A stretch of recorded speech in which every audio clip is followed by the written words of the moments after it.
Hello, and welcome to the Beyond Borders podcast, the podcast that explores topics related to international trade. This podcast is brought to you by Buckland. For over 70 years, Buckland has been working to help companies across the world experience global trade in a better way. As a customer-focused company, we provide you with a single source of unmatched customs brokerage, trade-managed solutions, freight forwarding, trade technologies, and warehousing and distribution services. I'm your host, Jenny Kaus, Marketing Manager at Buckland, and today I am speaking with our guest, Laura Terpsma. Laura has a law degree from Brooklyn Law School and for the past 15 years has practiced as a compliance attorney in the fields of healthcare, trade, and automotive compliance. She is a certified healthcare compliance professional and previously has worked for the U.S. Trade and Customs Office in New York City. Today we will be discussing USMCA, the new trade agreement between Canada, the U.S., and Mexico. Welcome to the podcast, Laura.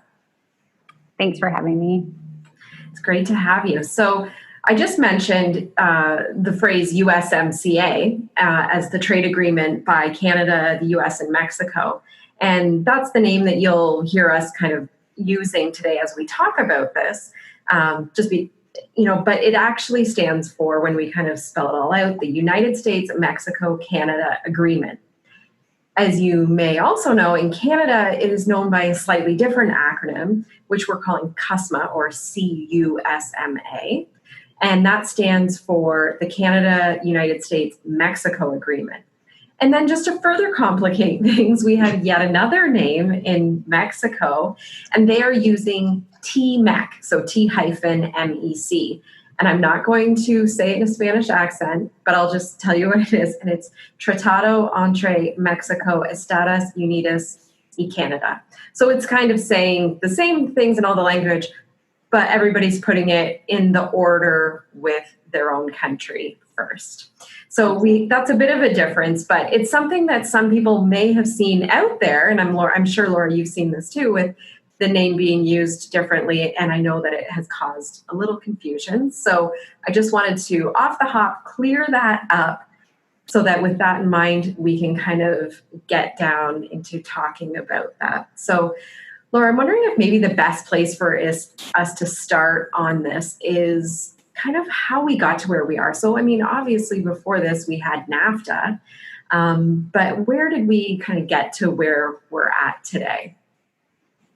Yeah, so NAFTA, as you know, 1994 North American Free Trade Agreement set out really to alleviate and sort of eliminate duties and barriers and some of the tariffs between Canada, Mexico, and the U.S. And then in 2017, President Trump and the leaders of Mexico and Canada started to discuss, as NAFTA was sunsetting, the renegotiation of NAFTA. And President Trump set out specifically with the goal of reducing the U.S. trade deficit. And then also updating outdated aspects of NAFTA, specifically around intellectual property, so IP concerns, country of origin. And if you think about it, 1994, well, at least for me, doesn't seem so long ago. And though the technology has significantly been updated, not only the technology really like what we're using today to talk, but the technology that's going into the products that are going back and forth across the border. And I know today we'll talk specifically about automotive. We'll touch on some of the other aspects, but some of the technology that we're using now in cars just wasn't available. And so a lot of NAFTA just never addressed some of that. The administration here in the U.S. also wanted to rebalance really what they saw as an unfair trade in the manufacturing sector and bring some of that manufacturing work back to the U.S. And so you'll see that when we talk about the regional value content rule and even more specifically in the labor value content that goes sort of hand in hand with that country of origin issues. Great. Thank you for that. And I know a lot of the kind of questions around NAFTA to USMCA, when it comes down to it, we've gone through all these talks and this has all happened, but a lot of those questions now are kind of, okay, really, what's the difference? This is what people, really want to know at this point is, what does this mean for them? What's going to be different? Yeah, sure. So like I mentioned, one of the big impacts of this, and particularly I would think for some of your Buckland clients, is going to be the automotive rules of origin, and how the regional value content is determined from unfortunately for some of us, from a math perspective.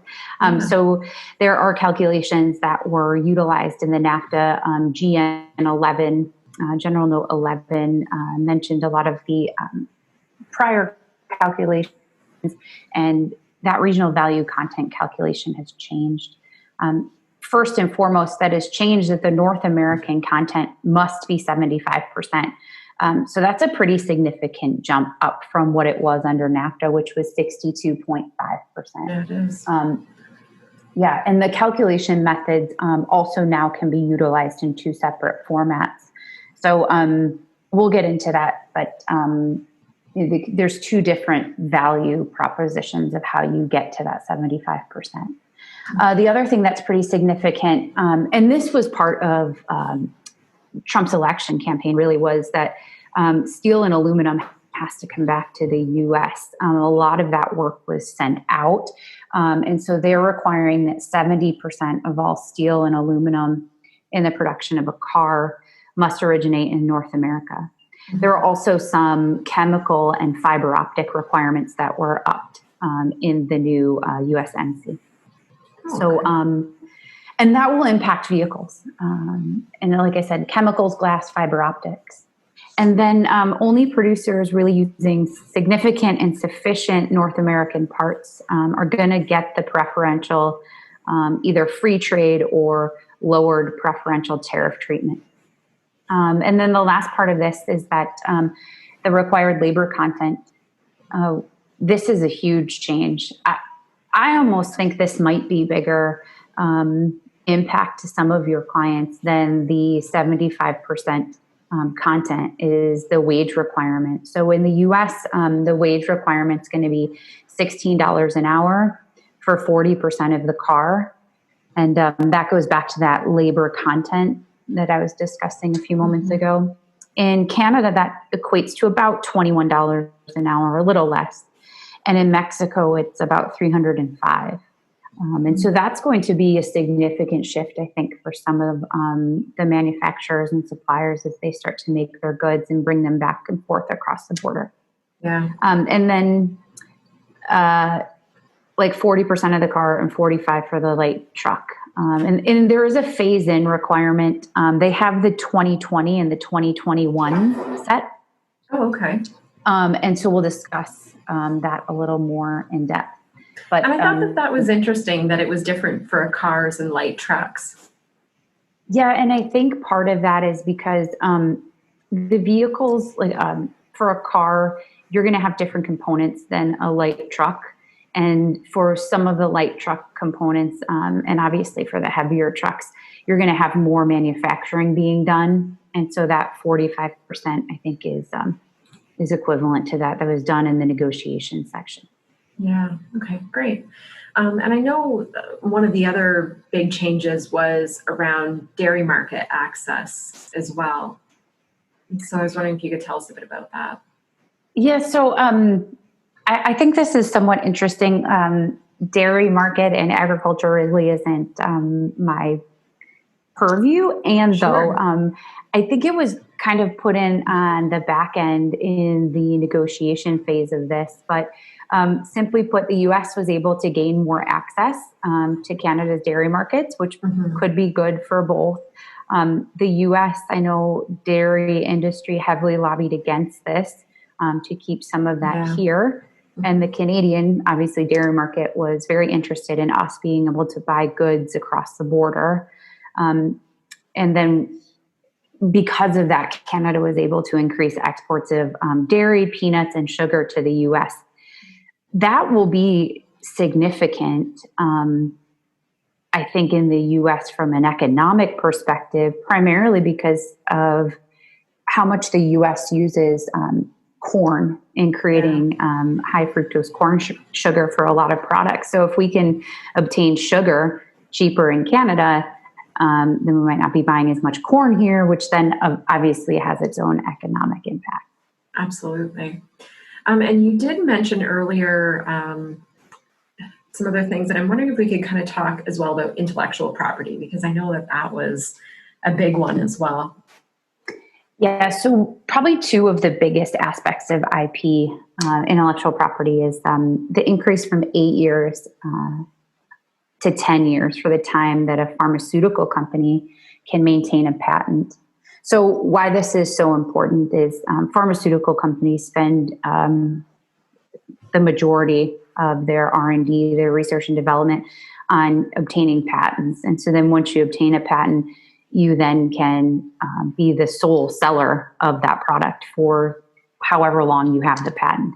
Once the patent expires, then you can get generics created, and it basically bottoms out a lot of your ability to make any money off the goods. So that increase of 2 years could be substantial for pharmaceutical. 2 years of being the sole provider of a drug, particularly if it's a novel drug. And then, I mean, in the world we're operating in now, with relationship to COVID-19 and this, if you're the first to the market with a drug that works, that could be substantial. Absolutely. The second piece of that is copyright terms. Were extended from 50 years to 70. This makes me laugh because actually in law school, I did quite a bit of intellectual property work and after school for customs. And then I worked for Chanel in New York City on their IP team. But this is funny because this is always a thing. It's life plus 70 in New York. And what did that mean? So really what it means is if you're the author or someone who creates the work, the copyright that you have that someone can't utilize your work without paying is your life, however long that is. And then once you pass, plus, now 70. And so whoever was to inherit that copyright would then have the sole 70 years of payment for use of that information. And so this is more in line with U.S. law regarding copyright, this extension to 70 years. That's interesting. Yeah, it'll be, a lot of these, it'll be fascinating to kind of see, in another 5 years, even kind of what are some of the downstream effects and even longer for something like that. Very cool. And then the other thing was sunset clause. I thought that this was an interesting inclusion. And so there's a renewable 16-year term for the deal. And this is an improvement over the 5-year, but essentially this can be renewed for up to 16 years. I think this is interesting too, how this plays out, particularly because NAFTA was in place for as long as it was with 5-year sunset clauses. And now you up this to 16-year term. A lot can happen in 16 years, particularly with, we're talking about intellectual property. We're talking about access to farming markets with, differing changes in climate. So what's that going to look like? It goes from 5 to 16 years. So we could be with this version of this trade agreement for quite a while. Yeah. And it does strike me as a pretty big jump. Yeah, correct. Yeah, that's going to be interesting to see that as well. And what about dispute resolution? Yeah, so dispute resolution, this is not huge change, but a big enough change. And it will be interesting, again, how this plays out if and when there are disputes across the border. So it restricts Chapter 11 between the U.S. and Mexico. And then it eliminates between the U.S. and Canada. So Chapter 11 is then obviously the investor to state dispute resolution mechanism, so ISDIS. And so you're going to see a lot less of what they can do between each other in terms of actually filing a lawsuit. So in the US, this is pretty common for us. I'm not so familiar with Canadian law specifically, but I think it's very similar there. Oftentimes, let's say you buy a good at the store and you buy something, let's say you go to Lowe's or Home Depot and you buy a good and it says any dispute's going to be resolved by arbitration or mediation. So you're almost forced into this sort of alternative dispute avenue. You can't really take this to court. And this is really what this is doing here for companies now under the trade agreement, which could be interesting. 19 and 20 were left untouched, and 20 is the country-to-country dispute. So that makes sense that that was left untouched. I can't imagine that that would have changed much. And 19 is the anti-dumping and the countervailing duty dispute resolution mechanism. So again, not shocked that those didn't get played with very much. That makes very much sense to me. I am interested to see Chapter 11 restriction and then the complete elimination between US and Canada. And then what will be also interesting about that, more from maybe just, want to say academic standpoint, is that what does that look like if a business has Mexico ties and Canadian ties, but the US then has a dispute with both entities on both ends? What does that look like and how does that play out? Mm-hmm. Absolutely.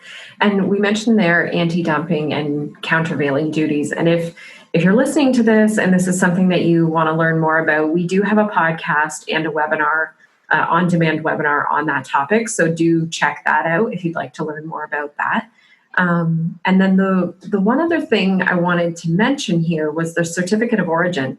We are seeing this on our end right now as people are preparing for the, July 1st changeover, as people get used to the new way of doing things. They're very used to with NAFTA. We had NAFTA certificate of origin. You would complete that to be able to show that your goods qualified. But there is a change to this that is, I think, throwing people off. Yeah, so I think this is probably where we'll spend the majority of our time today and sort of talk about what this looks like. So I'm going to go back just a little bit to the regional value content and the calculation of that. So in order for goods to qualify under the new, I almost said NAFTA. Yeah. It's just like so comfortable saying. In order for goods to qualify under the new trade agreement, they have to, like I mentioned before, qualify both under value content and then also the labor content. And so how the regional value content calculation will work, and I promise I won't do math on a podcast, but just high level, and then we'll dive in a little, is that you have two options. So your first option is the transactional value method. So essentially what you're going to do is you're going to take the regional value content, and that's going to equal basically the transactional value of the good minus any value of the non-originating materials. And that also includes materials of undetermined origin. So you're going to take, again, the transaction value of the good minus any good that you can't figure out maybe where it came from or the value of it, divided by, again, the transactional value of the good times 100. If that percentage is 75% or higher, great, you're good. The net cost method might work better for some folks, depending on the kind of product you're dealing with. So each industry is going to have to determine what calculation works best for them. They're going to take your, essentially the regional value under the net cost method will equal the net cost of the good. So what's the good cost? Minus what's the value of the non-originating materials, again, including materials of undetermined origin, all divided by, again, the net cost of the good, and then multiply by 100 to get your percentage. If this is then 75%, essentially you're in the clear. So long as you are, and like I said, this is where I think it really gets a little flipped on its head, is this labor value content calculation. Mhm. So yes, you have to have this regional value content calculation, but you also have to have the labor value piece or the component, or it does not qualify.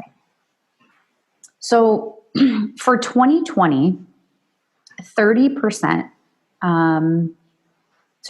and consisting at least 30% of the good has to fit into these new calculations, $16, $20, $305. Consisting of at least 15 percentage points of high wage material and manufacturing expenditures, no more than 10 percentage points of high wage technology expenditures, and 5 percentage points of high wage assembly expenditures. For purposes of the podcast, I'm not going to go into all of what those are because I think we probably could be here for a while. But like you had said, if people need more information about that, we can go into more depth with them. Yeah. But essentially, you want to think of your high wage assembly plants as places that, and they have this listed out, but you're making, 100,000 more engines, 100,000 more, or 100,000 more transmissions. 25,000 advanced battery packs, things like that are doing an enormous amount of this development on high wage goods. Mm-hmm. I think one of the most important things to consider in this is that when you're doing the calculation for your labor value content, your part-time and your seasonal workers are included in that calculation. Oh, okay. So I think that's an important distinction and or piece of information that people should know about when they're doing that calculation. Absolutely. So in terms of your certificate of origin, kind of back to that. So let's say now you've hit your regional value calculation and your labor, you're good in those calculations. Now USMCA is saying July 1st, 2020, we supersede NAFTA, and anything imported as of midnight on July 1st, 2020 or exported has to fit USMCA standards.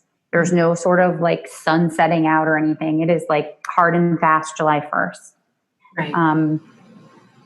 So NAFTA forms cannot be used. However, let's say you ship something June 25th, 2020, NAFTA forms can be used, and your compliance, let's say you get audited 6 months, a year, 2 years later, your compliance standard will be done based on NAFTA rules. Okay. So for the next few years, business is going to have to be able to both withstand an audit, arguably, under NAFTA as well as under the new regulations. Oh, okay. So it's not like July 1st, you just pitch your compliance manual on NAFTA. You need to keep those documents per regulation, and just for good practice, I would say 5. I advise people 7 years, just for audit purposes. Absolutely. It just makes sense. The only not problem, but what it will create for folks though is you're going to want to keep anything you ship July 1st, you've got to keep in your NAFTA bucket, and then anything after July 1st has got to be in the USMCA bucket. Absolutely. And in terms of refunds, if anything was imported or exported and you think you should have been classified at a different rate, or you think it should have been duty free, or whatever your concern is, you need to be able to have or show those NAFTA certificates prior July 1st so that you can claim they were imported prior to, and that you should still be qualifying for that duty free. And that will matter, obviously, with the jump from 62.5 to 75%. So you want to make sure you keep that. And I think it's so interesting that, before there was a very kind of prescribed format for completing this, and now it's kind of been opened up in a couple different ways. There's not that specific format. It can be completed by different parties, whereas before it was more restricted. So now it could be exporter, producer, importer. And then as well, there's some changes to signatures, I understand. Yeah. So what you're mentioning is there is no longer a form, although plenty of places have forms that you can utilize. And Yes. as long as they hit the data elements as follows, great. Yeah. And like you said, this can be done by the exporter, the producer, the importer. And prior, you used to have your like physical, certificate of origin. And now these can be done electronically, signed electronically. So I think that's part of the, what you're talking about, the big change from NAFTA to now is that we're moving towards a paperless society. We're moving more into tech. There could be obviously issues with this, with concern about being able to go in and change. It's pretty clear on a piece of paper when you go in and change a signature or a date. Yeah. Not so clear. There is data, obviously stamping done on the back end of things. So, but yeah, electronic signatures will be accepted, which is great. Well, and I do find the timing interesting. We couldn't have predicted the times that we're in right now, but, with everything happening with COVID, we have been forced in so many ways across society to really embrace digital electronic methods. So it is kind of interesting timing as I see it with this even to be happening. I feel like people will be all that much more prepared for this in terms of that new method. Absolutely.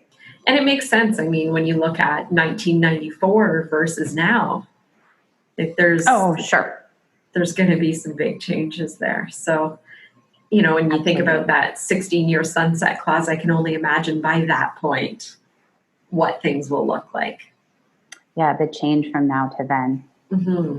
And I should mention as well, at the time of recording this, it is May 27th that Laura and I are speaking. So, we are still several weeks out from the implementation of the new USMCA. So as we're talking about this is why we're kind of talking about it in the future sense. So depending on when you're listening to this, that's why, as we're kind of anticipating this happening on July 1st.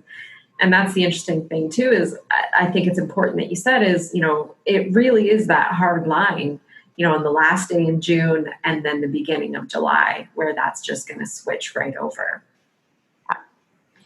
Well, and I was going to say that's a great mention, though. There is a really hard line, and there are a few baked into the new regulation, some timeframes that give the importer and exporter some leeway. So, for instance, if the importer is required to have valid certification of origin in its possession, but if it is defective or incomplete, the importer has a grace period of 5 days to correct that.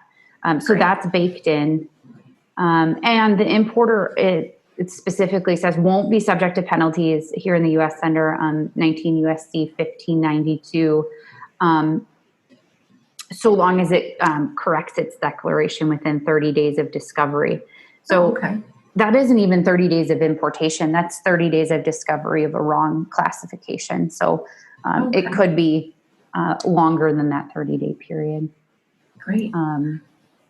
And then finally, always something to note, there is no certification required for anything valued under $2,500. Oh, okay. Provided, though, that it's not part of what would be considered a series or a grouping of imports to then create something that's valued more than the $2,500. Oh, okay.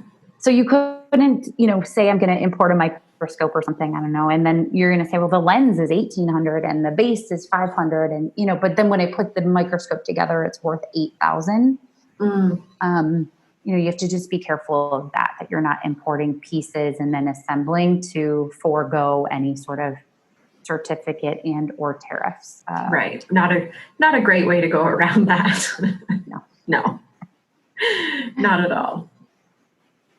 And then, was there anything else that comes to mind when we're thinking about this?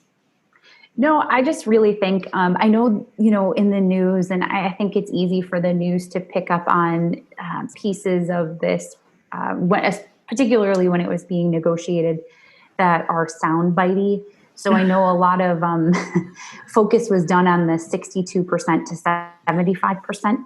But really, I think as we move into the future, I think business is going to see that labor content valuation is really where they have to do a lot of the work of making sure that they hit that those benchmarks, I should say, in order to qualify as a good with and then get these certificates of origin. That was one of the original goals with NAFTA, right? Was to kind of have kind of an equal playing field for the parties and have kind of the wages reflected evenly, right? And it wasn't quite achieved. Right. And you know what I find, I mean, this is, is interesting is that a lot of that push for this wage labor content valuation was done from south of the border in Mexico, which I think is great. Because again, soundbitey in the news, you could make the wrong assumption that just they were fine with whatever they were getting paid. It was a lot of manufacturing was just coming down there, and it was more about the job creation rather than the pay. And I think that was a great move to what you said, like level the playing field. It will just be a harder piece of the pie to fit in, I think, for some of the industry. Yeah, absolutely. No, that's great. Thank you very much for that, Laura. Yeah, you're welcome. This is some great information, and I certainly learned a lot, so I really appreciate it. Thanks so much for your time. Absolutely. Thank you. Take care. And if anybody has any questions that have come up during Laura and I's conversation, I certainly welcome you to reach out to us. A great way to get a hold of us is at csagroup@buckland.com. And that stands for Customer Service Administration Group, in case you're wondering why that acronym is. So csagroup@buckland.com. If you have any questions or if we can be of assistance, we of course have a full service compliance department. If you have any questions about this material, we are certainly happy to help you out. Thank you again, Laura, for joining me today to talk about the latest as we get closer and closer to the implementation of USMCA on July 1st. It's very exciting, and I'm hoping that you and I will get to talk again about this. Absolutely. Thank you. And that's the Beyond Borders podcast for today. Thank you so much for listening, and thank you to our very special guest, Laura Terpsma, for joining us and for sharing her expertise. If you're looking for more resources related to international trade, check out buckland.com/learning, or you can click on the learning button at the top of our website. Here you will find a range of resources, including downloadable learning guides, on-demand webinars, and of course, this podcast. You want to check out our learning guides for the new Incoterms 2020 reference chart, as well as many other great resources. On the site, you can also check out any of our webinars that we've done. They are available and on demand, and watch for any new ones there as well. The best way to keep up to date on all of the resources that I've just mentioned is through our weekly newsletter. So we send out a newsletter every single Wednesday, and it contains our latest resources, as well as a roundup of the latest trade news delivered right to your inbox. So do sign up for that. And if you want to sign up for the newsletter, the best way to do that is go to buckland.com/newsletter, or if you just go to our website, the bottom of any page on our website has a spot for you to sign up. So make sure that you get on that list today. And if you have any questions, again, please feel free to reach out to us at csagroup@buckland.com or through our social channels, which are linked in the show notes. Thank you for listening to the Beyond Borders podcast, and be sure to tune in again and subscribe for more great conversations about importing, exporting, and everything else in the world of logistics and international trade.